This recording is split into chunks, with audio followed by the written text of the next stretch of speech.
What's up, everybody? Welcome to episode 16 of the Stokecast. Woo! It's 16 of these we've done so far. I cannot believe that we've done all that. It's been a lot. It's been flying by. Fun. But no, I want to take a pause before we get into this episode and just say thank you to everybody who is tuning in. Thank you to you. I know the unique part of a podcast is that one person has us in their earbuds right now. So It's not like talking to an audience, it's talking to you. And thank you. So we always ask at the end of the episode to, obviously subscribe on whatever platform that you like listening to podcasts on. And also if you were listening on Apple Podcasts or iTunes to give us a review because they help and they mean a lot. Yeah, so thanks so much to everyone who's been reviewing and giving us feedback and sharing on the socials. We literally could not do this without you guys, so please continue to do that, and we really, really appreciate your support. So Jonathan, who do we have today? Today we have TJ David. Welcome to the Stokecast, where each week we bring you an inspiring athlete, adventurer, or entrepreneur and dig into their stories and strategies for balancing work, life, and adventure while having fun and making a difference. I'm Jonathan Ronzio. And I'm Emily Holland. Thanks for joining us today. Let's get to it. TJ is actually a buddy of mine from my Aspen days.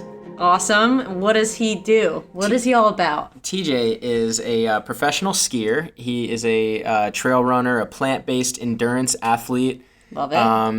When I met TJ, he we'll kind of get into this a little bit in the interview, but he was working at a hotel with my buddy Ethan. Mm-hmm. And I know that's 2 times I've said buddy, and you just start cringing over there. I hate the word buddy. It reminds me of something. I don't know what it is. It's gross. So my buddy Ethan was working with my buddy TJ. Your pal? My pal, my friend. And that's how we met, was just through my bunkmate Ethan and then their job place. But TJ was just a crusher skier. He was just tearing it up all the time, and he's been really blowing up in that arena since, and also crossing over into sky running and all sorts of trail events. And I mean, back in those days when I first met him, he was chasing winter down to Chile and just kind of just doing the ski thing year round. He said he couldn't run 3 miles at that point. Right. Yeah. Yeah. So we'll hear about TJ's transformation from that into doing ultra endurance races that he has been.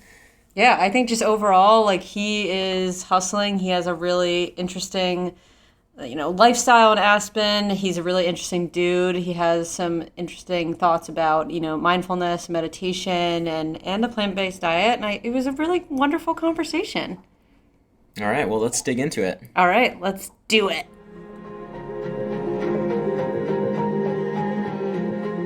What's up, TJ? Welcome to the Stokecast, man. Hey, guys. How are you?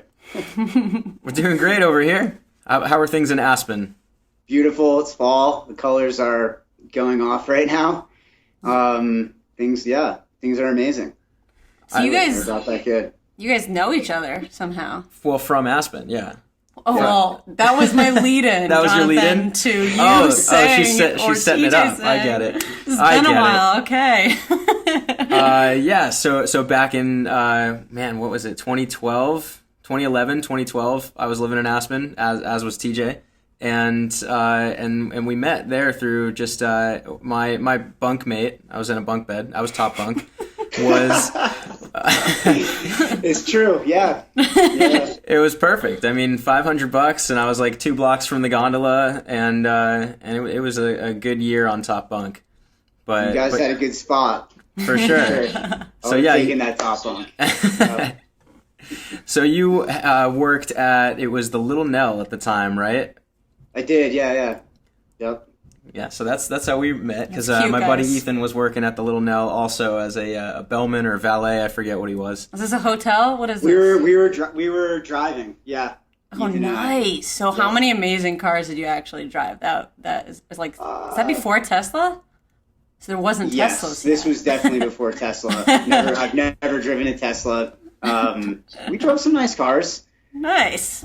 Well, we're not here to talk about your cars, but the cars that you've driven. But So what landed you in Aspen? What started your journey there? Have you always lived there? What's the background there?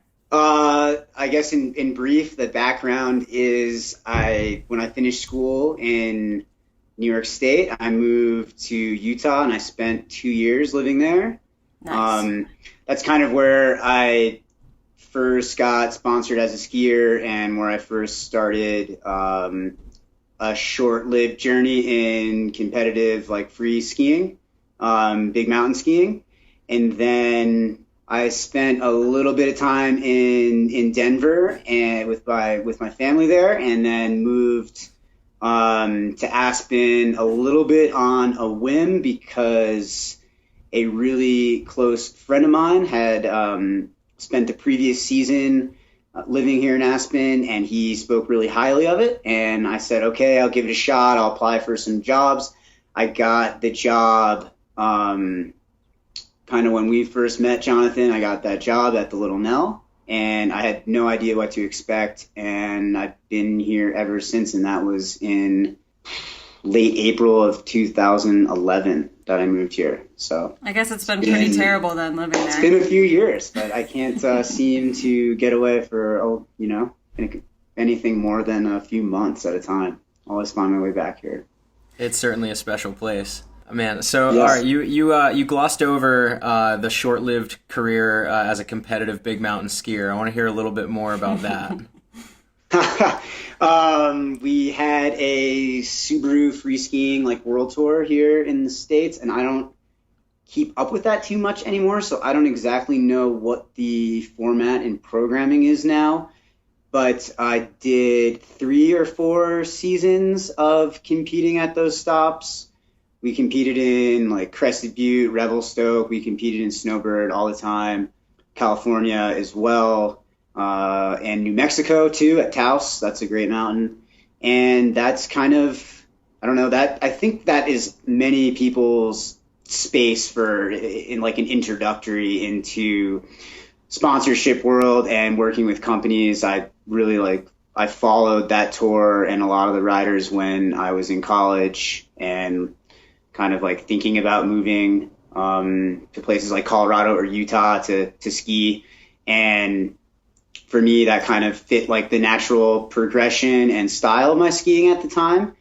And I had a few pretty lousy years of bad results. And then a really great season, my last season, or it's hard to remember at this point because I'm doing so many other things that I think are resonate a little bit more with me now. But at the time I had a good season with top 15 results. And then I remember the following season, that's how it happened. The following season, I was hoping to find myself in the top 10 where I was kind of envisioning my level of skiing going. And I felt I skirted disaster several times in competition and some near really bad falls. So I don't know. I think at that point too, I was working with Warren Miller.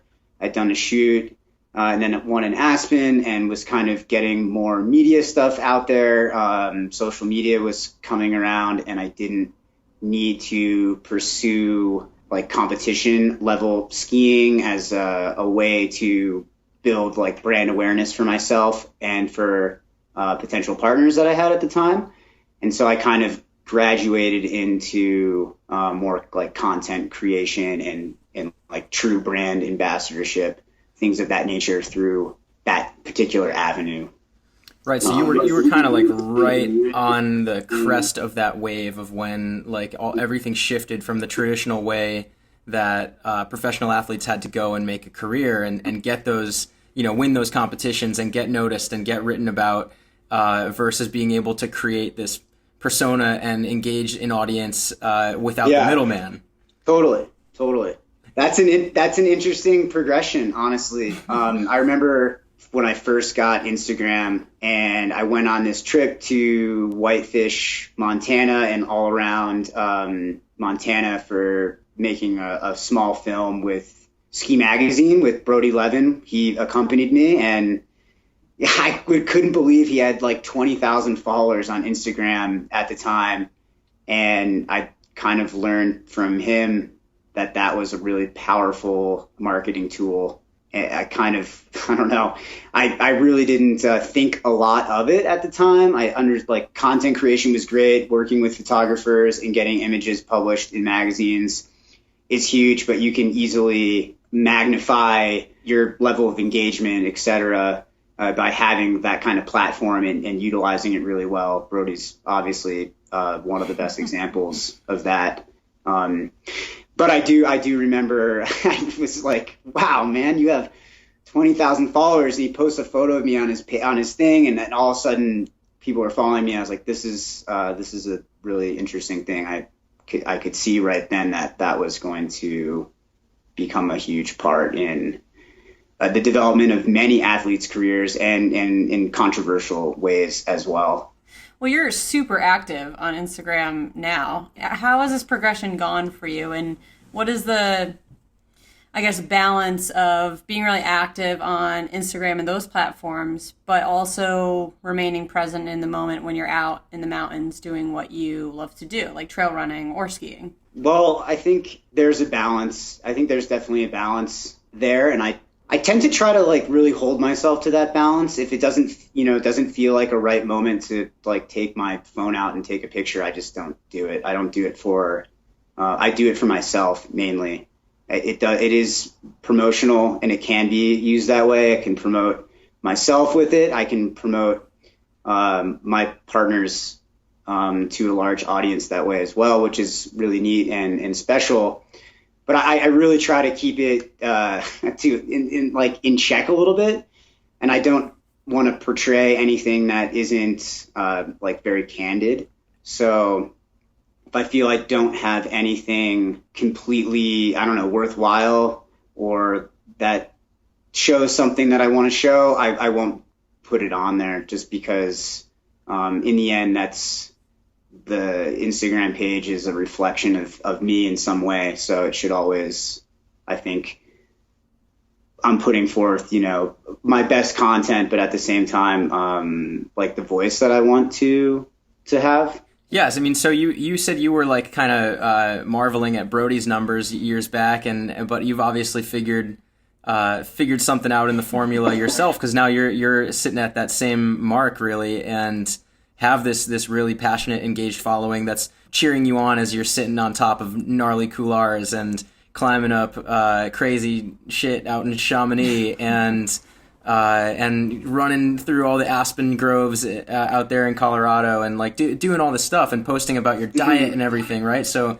you have kind of dialed in a way to engage a community now, and it's been, I've seen it work for you dramatically over just the past year. I mean, right. Obviously, like it didn't work out that you made it to Denali with us, but I remember when we were putting together some of the plans and you were possibly going to come, and we were building those promo materials to send to sponsors, and dude, your stuff has exploded in just a year. Yeah, I think that with anything, you put enough time into it, and I did put a big effort into putting out a lot more content, and I know that helped, and being involved in some particular projects along the way helped also to kind of elevate the awareness of my brand. At the same time, I definitely feel like right now I'm finally at a point where I can more comfortably voice the kind of ideas and things about my lifestyle or my diet, for example, or my training program, or what I'm skiing, what I'm not.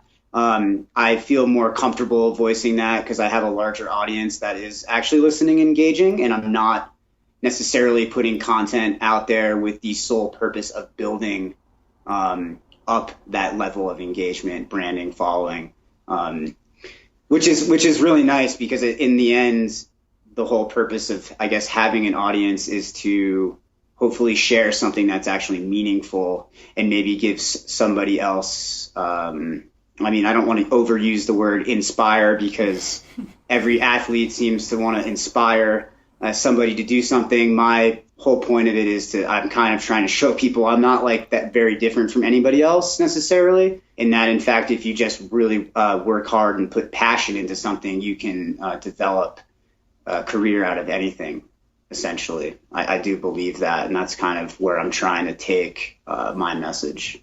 That's rad. Yeah, I love that. Well, so you also, Glazer, so you went to college in upstate New York. To kind of go backtrack a little bit from where this all came from. So were you always a skier, and also where in upstate New York? Because I'm from there, and I would like to know where you're from, where you went to college. Cool. Yeah, I went to Skidmore College. I'm literally from that Saratoga town. Springs. You're from Saratoga? Yeah, well, right next door. I won't tell people my address, but I did grow up on a Christmas tree farm. Anyways, Cool. yeah, so Skidmore's awesome. So were you like skiing at Gore when you were there, or some of the mountain like Whiteface or something like that? I skied occasionally at Whiteface, occasionally at Gore. My friends and I, we skied mostly at Killington, a little bit at Sugarbush, and a little bit at Mad River. Everybody likes to ski Mad River. Pretty cool spot in Vermont. Good terrain. Nice. Sorry, Jonathan. Go Yeah, ahead. no, I was just gonna say, at what point during those years did it just click and you were like, I'm gonna be a professional skier. This is what I'm gonna do, and that's I'm gonna move west and make this happen.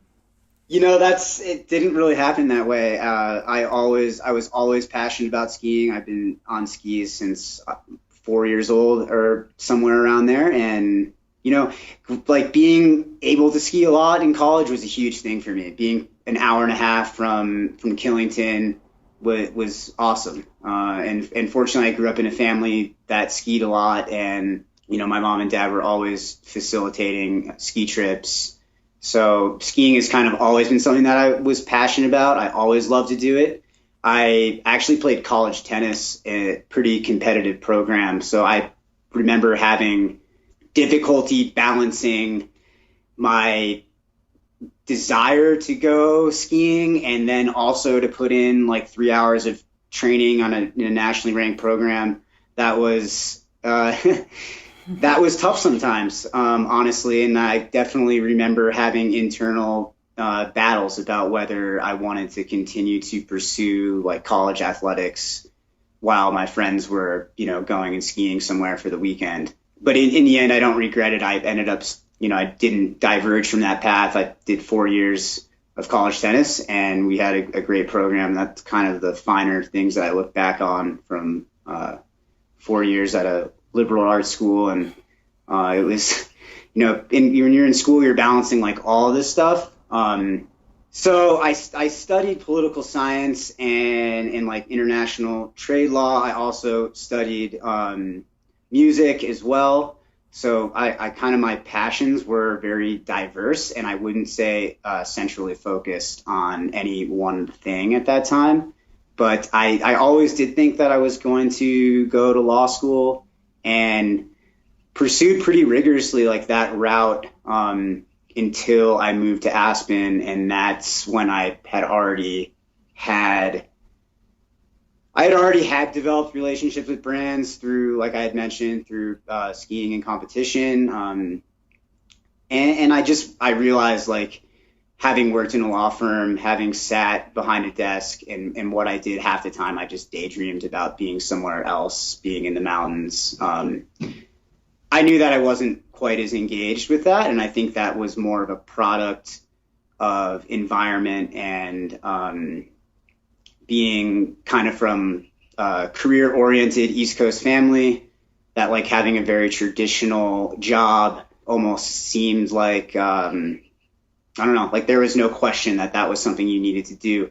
So for a while for me, it was difficult to come to terms with the fact that I didn't want to have a traditional career in any way. But then finally, I did, and I guess the rest is a little bit history. Everything has kind of evolved from that, and is have more of a central focus. As you guys can see, like skiing is obviously my huge passion. It's where I've developed a career from that, and also that's kind of offshoots of that, which now like my main focuses are ski mountaineering, like endurance-based sports are big for me. Trail running has become a big part of my program as a mountain athlete. I'm a sponsored trail runner too, and I think all of this somehow works together in this like centralized form that came from I don't know, not being at all focused on one thing. And it's kind of neat how everything turns out. Right. So national tennis player on track to be a lawyer, totally took a different path. It sounds so strange. Yeah. I had no idea about that side of your life. So do you still, you probably own tjdavidtennis.com as well? That's your side hustle? No.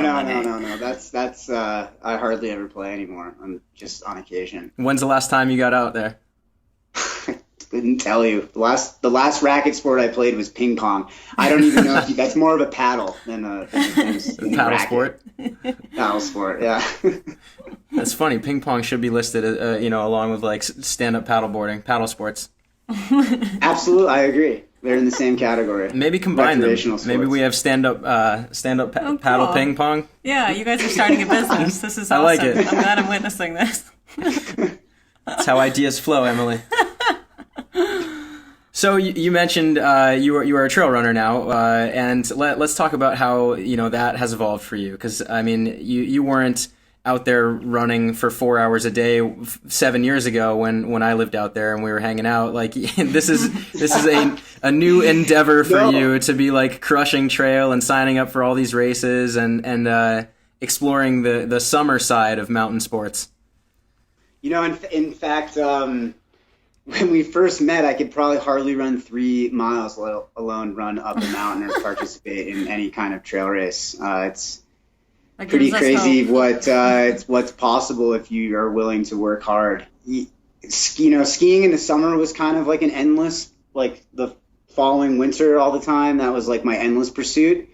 But I realized sometime around 2013, I think, that I just needed to be a lot fitter to access the kind of mountains and where I saw myself going, which is involved, longer tours, adding mountaineering, adding that element. It involves a little bit more of a endurance base, like a mountain fitness kind of thing that I've talked about before. And I think that the whole trail running thing started. I had a friend, Zach. He convinced me I could run up Smuggler. Smuggler. Yeah. Spent any time in Aspen. And I was like, there's no way I can run up Smuggler. And he convinced me to just try it. And it didn't look good. It didn't feel good at all. But I ran the 1.5 miles to the top, and it's like 1,100 feet of ascent. And we did like a 4.5 mile loop. And ever since then, I was kind of like, wow, I couldn't believe that I did that. And then ever since then, I've been running in the summer. Mostly because it's such an amazing way to access terrain, space, mountains in a short amount of time. So you don't have to commit to like an overnight camping trip or a big backpacking endeavor. It works really well if you have to work at night. You can spend an hour in the morning running and you build up your fitness really fast. And I noticed right after that first winter or that first summer of trail running and getting up in the mountains and accessing the terrain that way, that my skiing really, really benefited from that. It was just became more powerful, and I was able to, just to be more confident. And that was big because I was still competing a little bit and I wanted to feel those kind of things. And so ever since then, I've been really into it. It's amazing. It's a bit of a meditative time, I think, sometimes for myself, like an active meditation to be out there. So is that what you do for meditation then? Or do you actually have a kind of take the time to traditionally meditate as well as part of your training? Well, I do both. Meditation in the traditional sense, absolutely. Like transcendental, concentration meditation, all types. Really, I've been fortunate to have like a meditative practice since about 13 or 14 years old, which I think has really, it's really, I'm not great at articulating this, but it's really, because it's a very personal thing, but it's helped me deal with anxiety a lot. It's helped me deal with nerves. It's allowed me to visualize things better in my mind and then when I actually set out to do them, I feel more comfortable kind of in those moments, like I've been there before. And I feel like for any athlete, it's a very effective tool. You can certainly run and make running a meditation, but I don't think your awareness of meditating while running is necessarily going to be the same if you don't have a meditation that's grounded in some kind of stillness as well, whether that's a guided meditation that you do that's just 12 or 15 minutes, or if you like to dive deep into an hour of affirmations. I'm not sure. Everyone's practice is different and depends on what your end goal is, or what you're looking to achieve, or what kind of inward looking or perspective you're going for. But at the same time, I kind of tell people who ask me about this, it's not something I talk a ton about, but a lot of my friends know that I meditate, and I do like adamantly believe if you don't have a practice of meditation that involves kind of stillness and inward looking, it's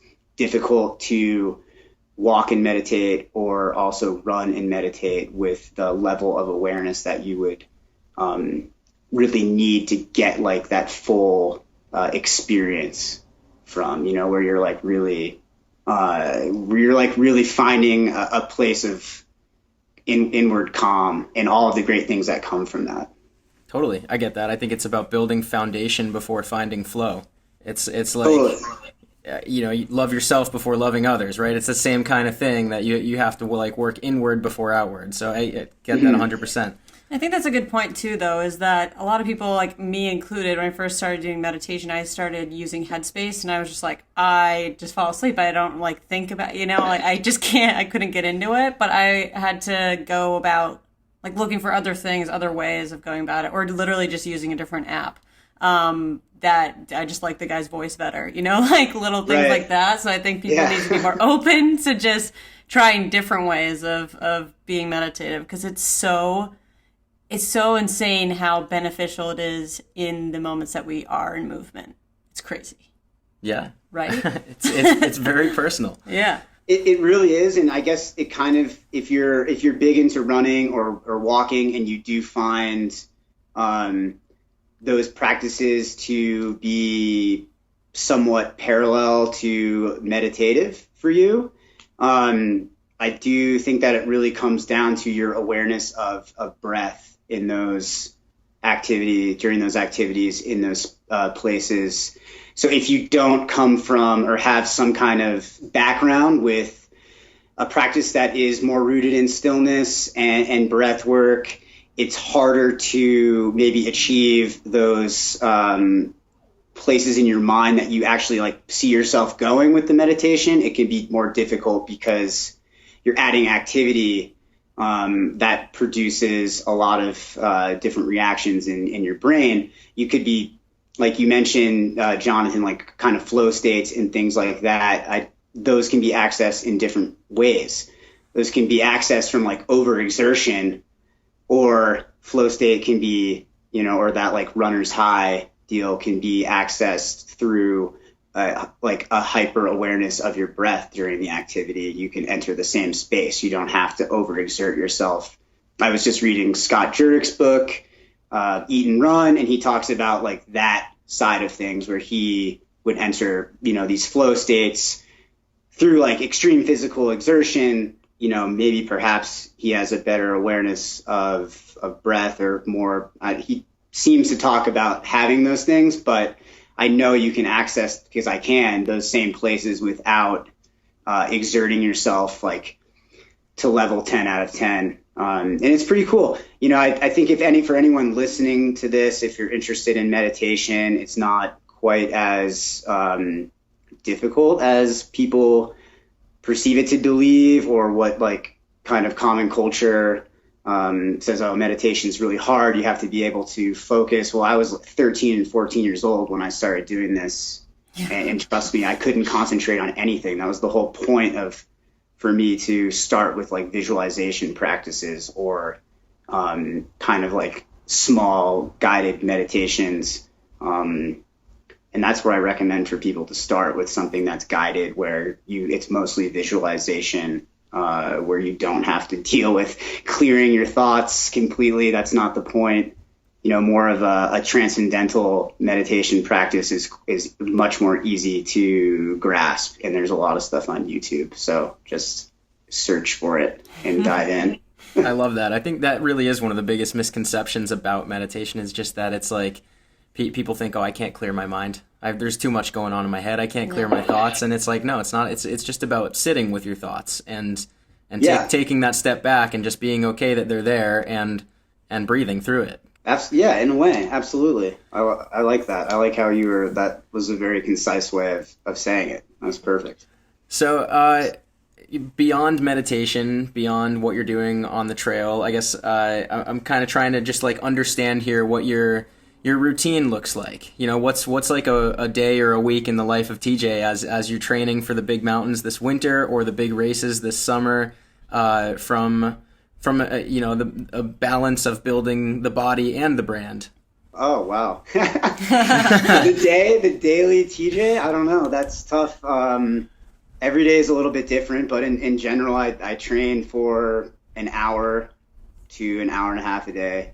If it were winter, it'd probably be about the same, honestly. I probably wouldn't ski for more than 2 hours a day. And I wouldn't, if I was doing like a big uphill skiing day, with a lot of skiing, like skinning on the resort, to prepare for France or something, or skiing somewhere where it requires a bit more fitness. I'm generally not out there for more than 2 hours a day. I subscribe to this like stress and rest thing, and that works really well for me with trail running as well. So I only do 1 or 2 big runs a week, and by big runs, I guess that's generally not more than a 3-hour run on a Saturday, and probably a 2-hour run following on a Sunday. And I do some interval training also during the week, but that's always coupled with several miles of like very low intensity work. And I find for me that like gives me the balance where I'm stressing just enough where I'm continuing to progress in the things that like involve building endurance, as well as I'm getting the rest that I need to kind of lower like cortisol levels and things like that, like stress hormone, because obviously that can be really hurtful for an athlete. Combined with that, I try to eat a lot, and I try to eat really healthy foods most of the time. I've been eating a plant-based kind of whole foods thing, carb. I don't know. I tend to eat a lot more carbs than anything else, but I've been eating plant-based for at least 4 years, and What was the decision behind that? What prompted you to go plant-based? It was so hard at first, but it really wasn't. I mean, giving up cheese was difficult because I like to eat pizza a lot, as a lot of my friends know. Pizza was tough for me to give up, and some other foods that contain dairy products. Dairy is like highly addictive, but it took me a while to get over that, and also that had the most profound effect on the way that my body operated. Dairy and I don't work that well together. It definitely stressed my digestive system, and I think sucked away from me a lot of extra energy I could have used towards other pursuits. Getting rid of the dairy was big. I was already vegetarian when I made the move. I mean, it really works well for me. I feel I wake up with more energy. I tend to feel lighter, which facilitates moving in the mountains better. And quite honestly, I would recommend it for anybody. Like, consider a plant-based diet. You don't need to subscribe to labels like veganism or anything like that. I am not, by the purest definition, a vegan. I own things that are made from animal products, but I do not eat things that are from animal products, although on occasion, maybe once in a while, depends on the moment. I might make an exception. I like that. A little bit more fluid with it. Yeah. I would recommend that anyone does try it if you haven't. Just a 2-week test. Last year, I'm trying to think if it was Food Choices or What the Health. It was one of the two that I had just watched with my wife, and as soon as we saw it, I was like, we got to try this. We got to do like at least 2 weeks of just like totally vegan. And then she was like, okay, that's fine, but happy anniversary, I subscribed us to Cheese of the Month Club. And so literally we did our 2 weeks, and like on day 15 is when the first Cheese of the Month package came, and we had some people over and broke up in some wine and had some cheese, and that was what ended my stint of being vegan. And but you're right, I mean, cheese is the hardest thing to give up. It's so addictive. I do recommend anyone try that 2-week test though, because I did feel, as you say, lighter, better, faster, more energetic. So I have no idea saying all this now why I don't continue it. Likely because I mean, Emily and I just crushed some cheese pizza before this interview. Don't tell him that. You know, vegan cheese isn't the worst thing in the world, and you can still eat your pizza. Oh, that sounds so good. No, things I sense some sarcasm there. I'll try it out. Things have gotten a lot better, but cheese is very hard to replicate. Yeah. That's one of those things. It is. It's tough to find a good vegan cheese. I will say I've eaten a lot of bad vegan cheese, unfortunately. So when you go out in the mountains, what kind of stuff are you bringing to fuel yourself? I think that's a lot of people think in the backcountry, people bring beef jerky and all these like the traditional staples of the outdoorsy excursions, right? And that's not the case for you. No, it's I'm a big fan of the tortilla, and I like to put as much stuff inside as I can, either like a burrito or peanut butter with fruit, kind of like tastes like that's one of my favorite things to bring out is just like a big tortilla, tons of peanut butter inside, maybe apple and pear in there as well, roll it up, a bit of like carbohydrate as well as some of the sugars from the fruit, and then you get a little bit of like lasting energy from the fats. If you're out in the mountains for any extended period of time, you're generally in a fat burning state anyways, so having the fats isn't going to hurt you out there, nor for any active person. It's very necessary. And I use a sports drink called Sword, which is made from all natural carbohydrates like oranges and apples and things of that nature. And it's high in sodium. So that kind of keeps me from dehydrating out there. And it has calories, about 140 for 20 ounces. And that really works well for me. It doesn't like upset my stomach. It's one of my go-tos for like long trail runs, and it's easy to carry, so it goes in my pack when I'm skiing. Along with the burritos, like I can ski all day on that, or climb and ski all day. It's pretty perfect, and those things are easily accessible anywhere. In France, Norway, Italy, places that I've traveled recently where it has been more difficult to maintain a plant-based diet, those items, you can find them, and like they taste great. So I think for me, that's part of like, I don't know, a great day is like enjoying one of those on the summit of a mountain. Why not? And sometimes you put some candy or something in there. Friend of mine gave me some like Swedish fish from Sweden that were really delicious, and I snacked on those a lot this summer as well. Not the most healthy thing, but sometimes just some simple sugars go a long way out there as well.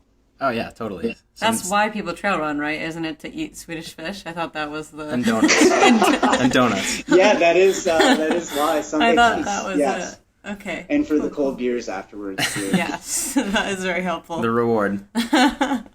Yeah, right. I want to ask one more thing. We touched on this at the beginning of how we first met when you were working at the Nell, but you're still out in Aspen and you're pursuing all these different adventure sports, and you're sponsored in many of these arenas, but you also have another job currently, right? Yeah, I do. I work 4 nights a week, or I have been this summer, 4 nights a week as a server at a sushi restaurant in town. And, like being an athlete, yes, like I'm paid to be an athlete, but at the same time, I live in Aspen, and it's not the most affordable place to live, quite honestly. So in order to continue to travel and to train, it's necessary for me just to make my rent here, to have a job, another job. And I've been at points where I've been very close to getting the kind of contracts that would facilitate me not having to work like a serving job at night a few days a week. And honestly, I would probably still keep the job because, not to knock the outdoor industry, but it's very polarized. Many people doing the same things. You're not able to like access people from different places and cultures and environments. And for me, those kind of things are important. So I like the melting pot of working at a restaurant. I enjoy working with people from all different places. I think that's kind of enriching, and it teaches me a lot all the time. So, yes, like right now it's a necessity for me. It hasn't always been, but, in the last like 8 months, yes, it's been very necessary, just with different contracts and things happening. But I really enjoy it for the most part. So for me, it's not, it doesn't necessarily inhibit my ability to train or be a successful athlete or ambassador or any of those things. Yeah, and I think that it's kind of nice to have, just for me and thinking about like moving to be, fully self-employed or something like that, where I think about the accountability aspect, and I think about like not having an office to go to or like someone counting on me to get somewhere. And I really appreciate that about the jobs that I've had in the past, the job that I have now. Mm-hmm. With you too, Jonathan. He's like staring at me with daggers. I hold you accountable. Yeah. But I think that's super helpful. And then thinking about like just how you manage your time, you're like, I know I need to finish this by this time because I have to go to this other place. Like if you just had 24 hours in a day, I think sometimes it's, at least for me, I'm speaking for myself, I guess, but it's hard to motivate yourself for all of the hours of the day, every single day, to do the things you absolutely need to do in order to push yourself forward. Jonathan would probably disagree with me, but he probably can do that. But I think that a lot of people struggle with that. Yeah, okay. The little bunny. Good. Whenever you're not around, I'm just marching around with a drum. Oh my God. It's true. Poor TJ. I completely, I agree with you. Like it definitely provides structure for my day, and I'm on my feet so often that in my spare time it does get a little bit more difficult for me to say like take out my computer and do some work that needs to be done. So I prefer to put my feet up and read a book or just relax. And so having another commitment, it is helpful for me. It provides structure. It helps me break apart my day a little bit differently than I would. I don't know if I subscribe to like productivity or feel that's important. But in a sense, getting things done that need to be done is also important, depending on what your goals are. So whatever helps to facilitate that, I think that's a good thing.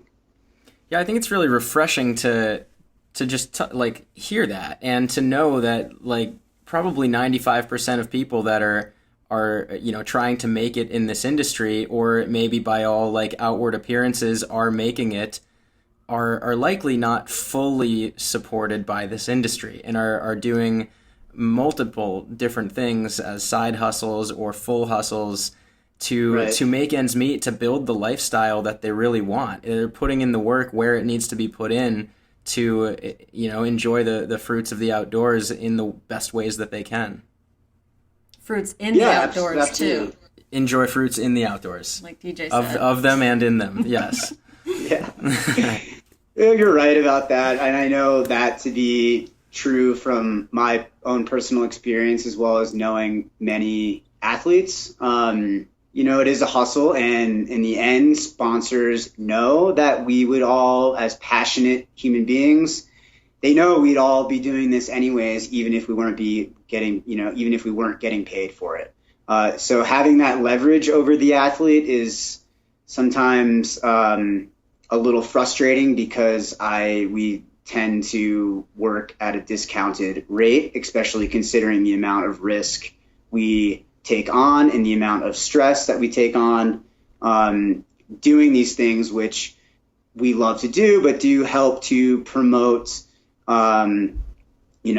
these brands and their products. And quite honestly, in my experience, at least, I'm fortunate to work with companies and like have followers who engage in the products I use and buy them also. And that allows me to be an athlete. I leverage that as an athlete with my contracts. But at the same time, we are hustling, and it's like an endless pursuit almost. But it's not a futile pursuit, because we love to do it. And I think, like I mentioned earlier, if you put enough passionate work into something, if you love to do something every day, and you maybe have developed a certain uniqueness through that people recognize, you can develop a career out of that. And the natural outcome of hard work and dedication and having a passion is going to be like monetary value.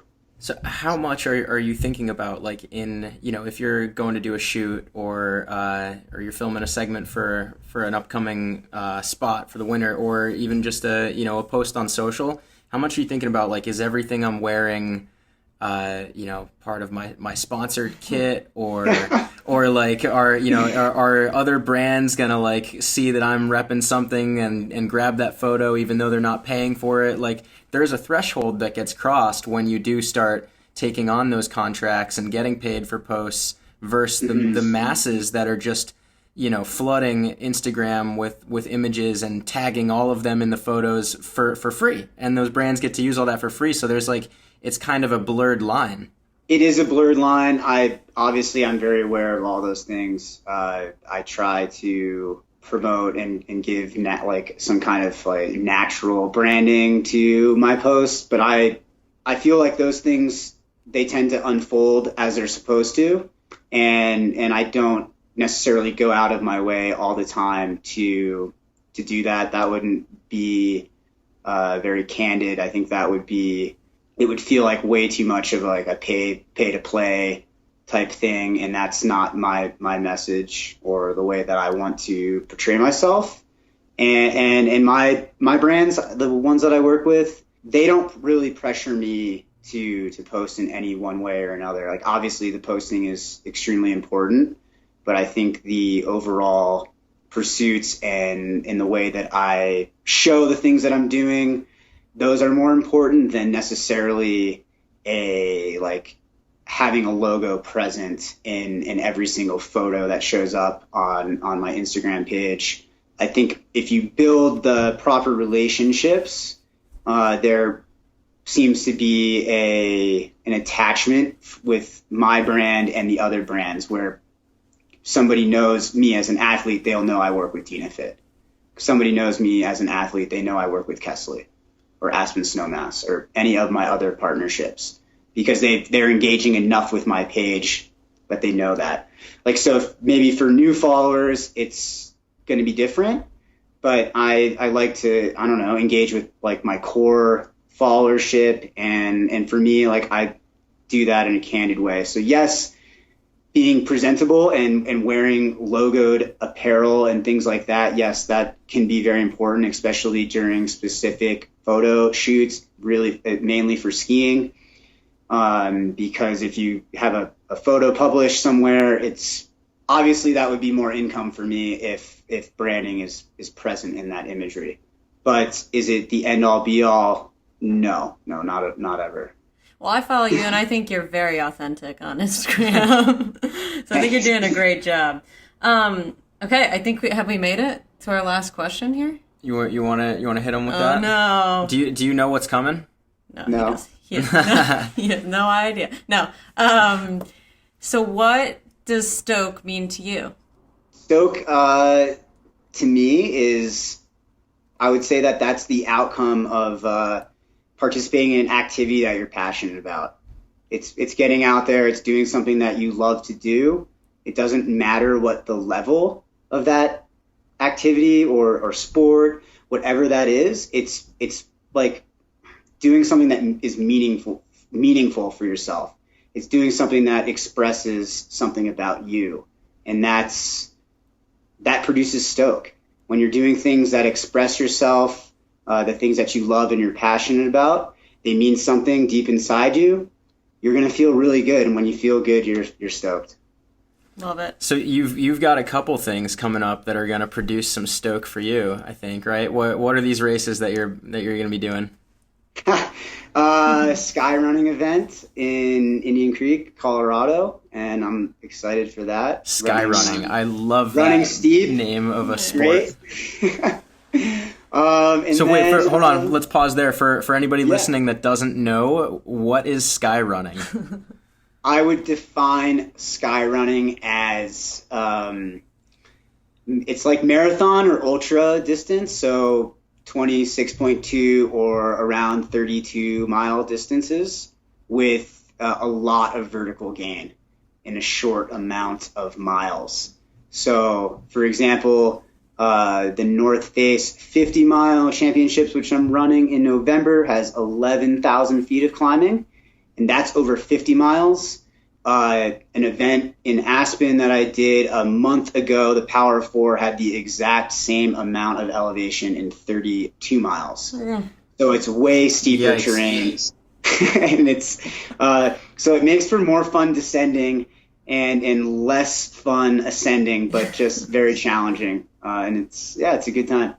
So would you consider 20 miles with 8,500 feet of gain sky running?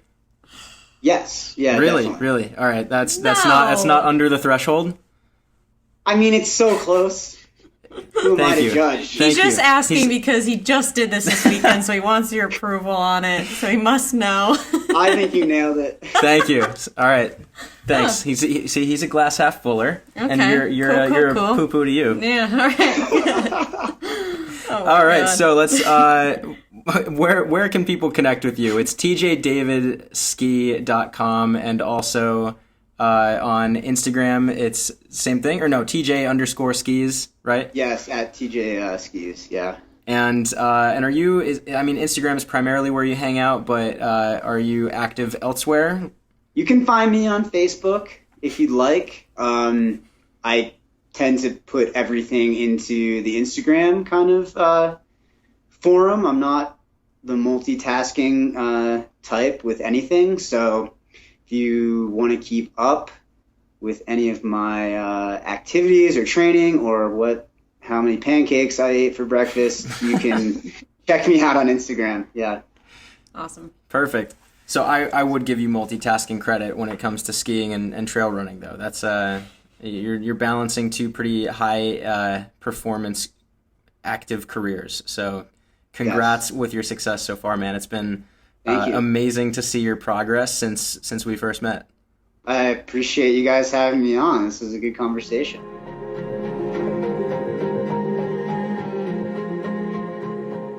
So that was TJ David, pro skier, just an all-around fantastic guy. It was a great conversation. What about you? Think that was a great conversation? Nope. Of course it was. Yeah, I always love catching up with TJ, and we're overdue for an adventure together. But no, that was a lot of fun to hear about what's going on in his world these days. Yeah.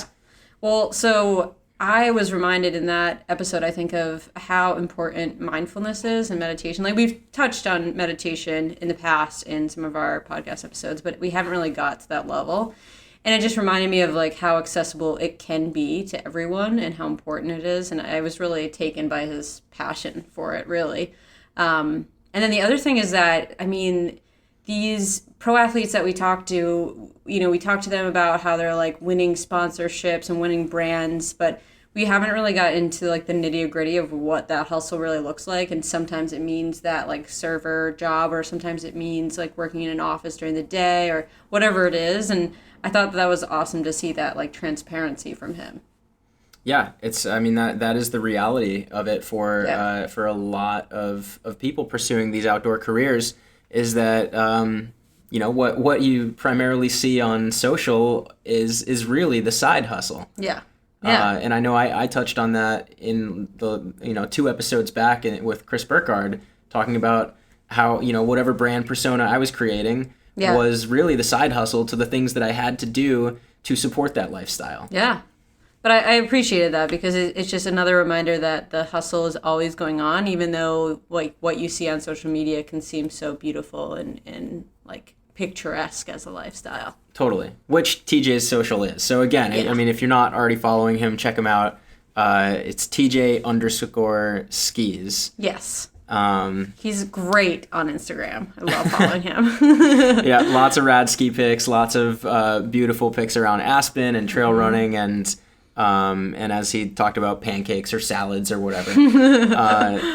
Yeah. But so one thing I did touch on at the end of that I wanted to chat about was the Presidential Traverse, which you've done. I did it. Yep. So what is the Presidential Traverse? Presidential Traverse is a traverse in the White Mountains. Wise words. I know. It's Emily Holland you're talking to here. So it's this, I think it's like about 20 miles without the last like optional mountain you could do. And it's about 8,500 feet of elevation gain, and it's pretty heinous terrain, right? So it's like pretty rocky, and then at a certain point, I think it's like at 12 miles or so, there's a pretty good ridge that you can run for like the last, 6 miles or so, and then it's pretty downhill. But it's like one of the most picturesque hikes I've ever done, or runs I've ever done. Like, I felt like I was in Lord of the Rings. I was like, this is amazing. I can't believe it's taken me this long to do it. The sun was shining, the clouds were reflecting off of the, alpine lakes that are up there, and it was just awesome. We did have a little bit of rain, but it like subsided during the day, and it was just like an epic of a day. So you had a very magical experience. Yeah. So Jonathan, what happened, buddy? Mine was not so magical. Buddy. Still awesome. Yeah. That was just this past weekend, actually, and I went up with my friend Chris Shane. Mm-hmm. Another great person you should follow on Instagram, at Chris M. Shane. Shout out to my boy, friend. My boy. I gotta be careful calling people certain words, I guess. But yeah, so Chris and I went up there, and we started on the trailhead around 1 a.m. Yeah. And we were thinking that we would do a lot of it during the night, because it was supposed to be a really clear, beautiful night, mm-hmm. and we wanted to get this photo of me with a headlamp and doing like a long exposure light lapse with the Milky Way overhead. Yep. And it would have been epic. Awesome. But even though every star was out when we started, about an hour in hiking up Mount Madison, mm-hmm. We got socked into just a wet, heavy mm-hmm. fog that just got trapped in the trees and then rolled over the tops of the mountains, and it was just terrible for most of it. It was Type 3 fun? Yeah. Type 3. Yeah. We lost so many hours just trying to navigate. The visibility was down to 5 or 10 feet. I had my crazy powerful spotlight headlamp and couldn't see the Karen even 10 feet in front. So we were getting lost. All the rocks up in the White Mountains are covered in that lichen. Yeah, and so when it gets wet, it's kind of slimy, and we're just slipping off of everything. And Chris, I think the last a mile and a half up to Mount Washington is also almost like a scree field. Yeah. So it's a bunch of dinner plates as rocks on top of each other. by the Cog Railroad. So it was rough. Yeah. What did you learn about your mental stability in those moments? It was really good. So it was actually the fourth time that I had attempted the Presidential Traverse, the 3 times, 2 times being turned back because of weather, and the third turned back because just a friend got dehydrated and was kind of having some anxiety attacks, and so we had to like descend. But this time, you know, despite the fog, despite the wetness and the visibility and everything, and even I was having some stomach issues, I just was kind of determined, as was Chris, who had banged his knee and he was limping along the way, and like everything that was that could go wrong was going wrong, but we just refused to give up and try and like dug deep to finish.